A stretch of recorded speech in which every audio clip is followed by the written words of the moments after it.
My name is Brian, and OCD makes me ask scary what-if questions about the things most important to me every day.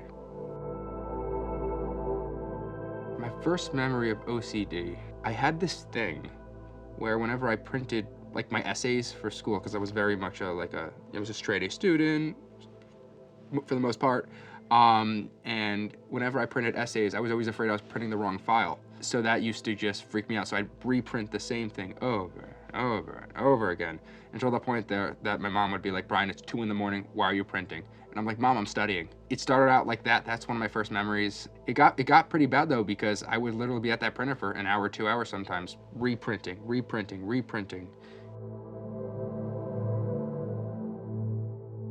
When OCD really started to impact my life, it just everything that was simple just became really hard. So printing, even things like going outside because I'd be afraid I was stepping in some sort of contamination or dog fecal matter.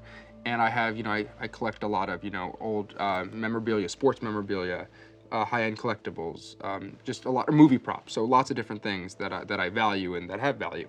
So I'd always be afraid that I would bring some sort of said fecal matter into the house and contaminate my stuff, which I spent a lot of money on. Walking could be taken over by OCD. Just anything can be taken over. Because even when you conquer one thing, it latches onto something else for you. So now you become terrified of the color blue. It always latches on, it doesn't go away. It's like a little thing that just bounces around and then it'll just latch onto something new. When it realizes you beat its current form, it'll bounce around and that's why you always got to stay on your toes, and and I always say this, it's a never-ending battle.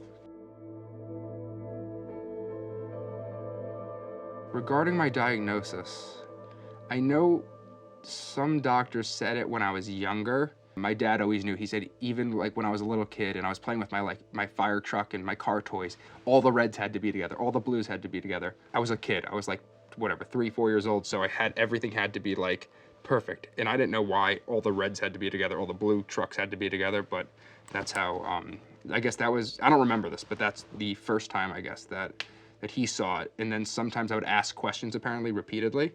So even when I knew the answer. For example, if I said, hey, who's starring in that movie? I would ask that 3 times when I clearly knew that said actor was gonna be in it.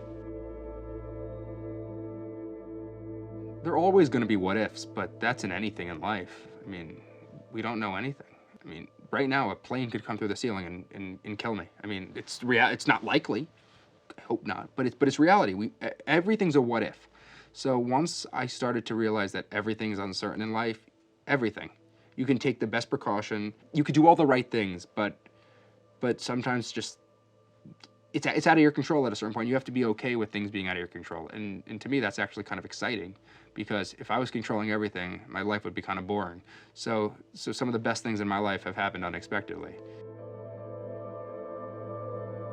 What people can learn, hopefully, from me is that, I've been an advocate. I've, made content regarding this as a filmmaker myself. It's all about just staying the course. You just got to stay the course.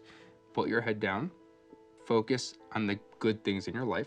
The good things. There are good things, even if you don't think there are. It could be something as simple as that my family loves you. That's a great thing. That's not even really all that simple, but it's something we take for granted every single day. In the context of OCD, hope is there's always another day. There's always tomorrow. I mean, even if you had a bad day today, yesterday, tomorrow is a new chance for something, because most likely you didn't do anything or caused anything that's a game changer in any sort of the ripple of time, space and time. If you did, that's a whole different discussion that I'm not qualified to talk about. But Marvel or DC might be the people to talk to. New research is so important because most people don't know what OCD is. Look, I was on Instagram the other day, and friends, they did a whole post about Monica's best or top OCD moments. It wasn't malicious, I know that. I have a great sense of humor, trust me. Anyone who knows me knows me. I have a very good sense of humor.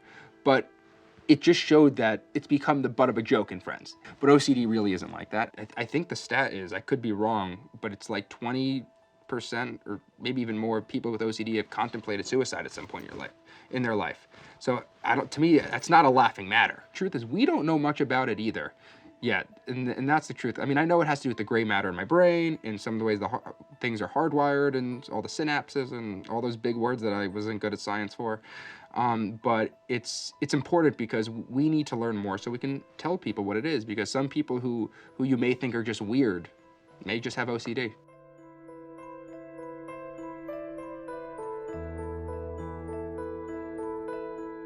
Because of my OCD, my brain loves to throw scary what-if questions at me every day. But what if you're not alone? And research brings hope.